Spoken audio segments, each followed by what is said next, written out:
قرآن سے پیار کریں. جو بندہ قرآن مجید پڑھتا ہے, قرآن مجید کی تلاوت کرتا ہے, اللہ ایک ایک حرف کے بدلے میں 10 نیکیاں عطا فرماتے ہیں. آئیے ایک اور بندہ ہے, کونین کے تاجور سید الثقلین امام القبلتین نے ارشاد فرمایا, ایک بندہ قرآن مجید سے محبت رکھتا ہے. کئی بزرگ بیٹھے ہوئے ہیں, کئی بندے یہ کہیں گے حضرت ہم تو بوڑھے ہو گئے ہیں, بڑھاپے کی دہلیز پہ قدم رکھ دیا, ہمیں تو پتہ نہیں چلا, ہم نے ساری زندگی گزار دی ہے, ضائع ہی ہو گئی ساری زندگی, یوں سمجھ لے ہم نے قرآن مجید کو نہیں سمجھا, دنیا داری میں پڑے رہے, غفلت میں پڑے رہے, ہمارے پاس مسجد نہیں تھی, مدرسہ نہیں تھا, ہمیں پڑھانے والا کوئی نہیں تھا, بتانے والا کوئی نہیں تھا, ہم اتنے بڑے اجر سے محروم رہ گئے. آئیے محروم نہ رہیں. اللہ کے پیارے حبیب کونین کے تاجور جناب محمد الرسول اللہ صلی اللہ علیہ وسلم کا ارشاد مبارک ہے, مسند احمد سنن ابی داؤد کی حدیث مبارکہ صحیح سند کے ساتھ, آمینہ کے لال کونین کے تاجور نے ارشاد فرمایا,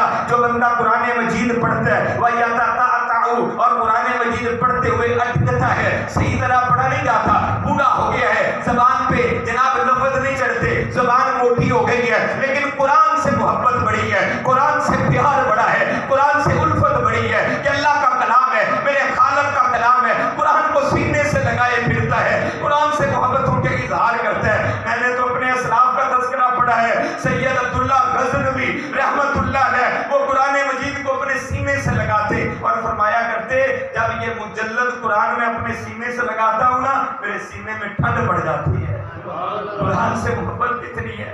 میرے اسلاف تو قرآن سے ایسے پیار کیا کرتے تھے, ایسی محبتیں کیا کرتے تھے, کاغذ کے ان ٹکڑوں کو بھی مقدس جانا کرتے تھے جن کے اوپر قرآن کے حروف لکھے ہوئے ہیں. ہاں وہ سینے کتنے مقدس ہوں گے, وہ سینے کتنے پاک ہوں گے جن میں رب کائنات نے قرآن کو محفوظ کر دیا ہے. آئیے وہ بندہ جو قرآن پڑھتا ہے پھر اٹکتا ہے, لیکن قرآن سے بے رخی نہیں کرتا, قرآن سے رخ نہیں موڑتا, قرآن سے بے وفائی نہیں کرتا, قرآن سے ناطہ نہیں توڑتا, پورا ہو گیا ہے پھر بھی قرآن آگے رکھا ہوا ہے, پڑھ رہا ہے, اٹکتا ہے, بار بار پڑھتا چلا جا رہا ہے. اللہ کے پیارے حبیب نے ارشاد فرمایا, اللہ مالک کائنات اس بندے کو ایک ایک حرف پڑھنے کے بدلے میں ڈبل اجر و ثواب عطا فرماتے ہیں. یہ جو اچھے طریقے سے پڑھ رہا ہے, اسے ایک حرف کے بدلے 10 نیکیاں. یہ جو اٹک اٹک کے پڑھتا ہے نا, بوڑھا بابا ہو گیا ہے, زبان پہ لفظ صحیح نہیں آتے, لیکن قرآن سے محبت بڑی ہے, اس محبت کی وجہ سے اللہ اسے ایک حرف پڑھنے کے بدلے میں 20 نیکیاں عطا فرماتے ہیں.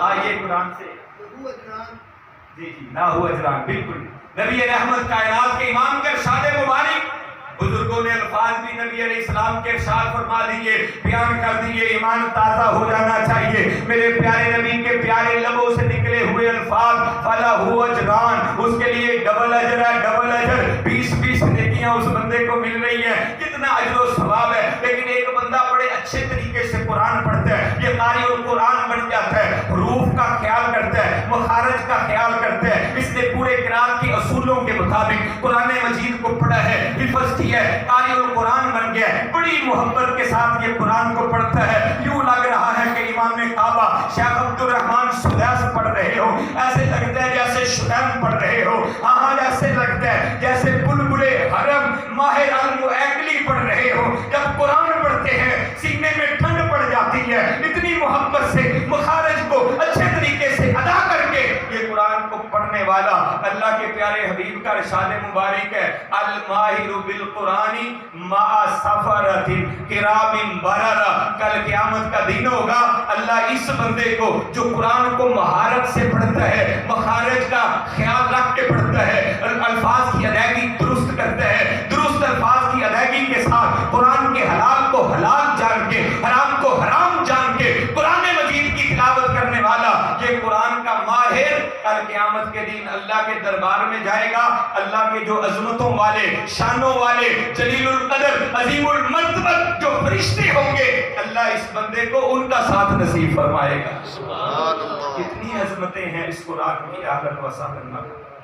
کتنی عظمتیں ہیں قرآن کی، اور قرآن پڑھنے والے کی کتنی عظمتیں ہیں۔ آئیے قرآن کے ساتھ جڑ جائیں، قرآن سے محبت کریں، قرآن سے پیار کریں۔ جب قرآن سے محبت کریں گے، قرآن سے پیار کریں گے، رب کائنات عظمتیں عطا کرے گا۔ رب کائنات دنیا میں بھی آخرت میں بھی شان، مقام و مرتبہ عطا کرے گا۔ مجھے یاد آ رہا ہے حضرت عمر فاروق رضی اللہ تعالی عنہ کا دور خلافت ہے، سیدنا امیر المومنین حضرت عمر فاروق رضی اللہ تعالیٰ عنہ سفر پہ جا رہے ہیں۔ رستے میں ان کی ملاقات مکے کے گورنر سے ہو جاتی ہے، مکے کے گورنر کے ساتھ ان کی ملاقات ہو جاتی ہے۔ غالباً ان کا نام حارث تھا، حارث کے ساتھ ان کی ملاقات ہوتی ہے۔ پوچھتے ہیں کہ جناب آپ کدھر جا رہے ہیں؟ کہا کہ میں فلاں کام کی غرض سے فلاں علاقے کی طرف جا رہا ہوں۔ کہا کہ اچھا آپ اپنے پیچھے اپنا نائب، اپنا گورنر کسے بنا کر آئے ہیں؟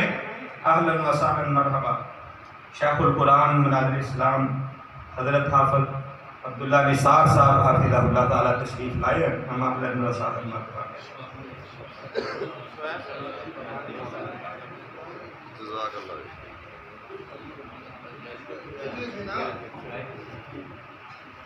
کہا آپ اپنے پیچھے گورنر کسے بنا کر آئے ہیں؟ کہا کہ فلاں کو جو آزاد کردہ میرا غلام ہے اسے میں اپنا گورنر بنا کر آیا ہوں۔ کیا مقام گورنر بنا کر آیا؟ حضرت عمر فاروق کہنے لگے کیا مکے والوں نے ایک آزاد کردہ غلام کی گورنرشپ کو قبول کر لی ہے؟ مکے والے جو اپنے آپ کو ام القریٰ بستی والے سمجھتے ہیں اور ہیں بھی بڑی عظمت و شان والے لوگ ہیں، وہ قریش کے بغیر ایک غلام کی قیادت و سیادت کو کیسے قبول کر سکتے ہیں؟ کہا کہ اس لیے انہوں نے ان کی قیادت و سیادت کو قبول کیا ہے کہ وہ قرآن کا سب سے زیادہ ماہر ہے اور علم فرائض کا سب سے زیادہ ماہر ہے، اس لیے اہل مکہ نے ان کی قیادت و سیادت کو قبول کر لیا ہے۔ اللہ تعالیٰ قیادتیں عطا کرتے ہیں قرآن کی وجہ سے، قرآن والوں کی وجہ سے۔ اگر چاہتے ہیں دنیا میں قیادت کرنا تو پھر آئیے قرآن کے ساتھ جڑ جائیے۔ آج آپ کے سامنے اس ایمان افروز واقعے کو بھی رکھنا چاہتا ہوں، آپ کے علم میں ہونا چاہیے۔ ہم بڑی محبت کرتے ہیں سیدنا حضرت ابو ہریرہ رضی اللہ تعالی عنہ سے، اور ہر مومن کو حضرت ابو ہریرہ سے محبت کرنی چاہیے۔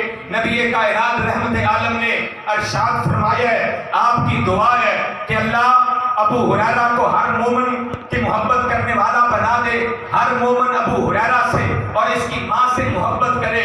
ہر مومن کو ابو ہریرہ سے محبت کرنی چاہیے، پیار کرنا چاہیے۔ ہم ابو ہریرہ سے محبت کرنے والے ہیں۔ حضرت ابو ہریرہ رضی اللہ تعالی عنہ خود اپنا واقعہ بیان کرتے ہیں کہ اسلام سے پہلے میں مدینے کے اندر ایک عورت کے پاس غلامی کیا کرتا تھا، ان کے ہاں خادم تھا۔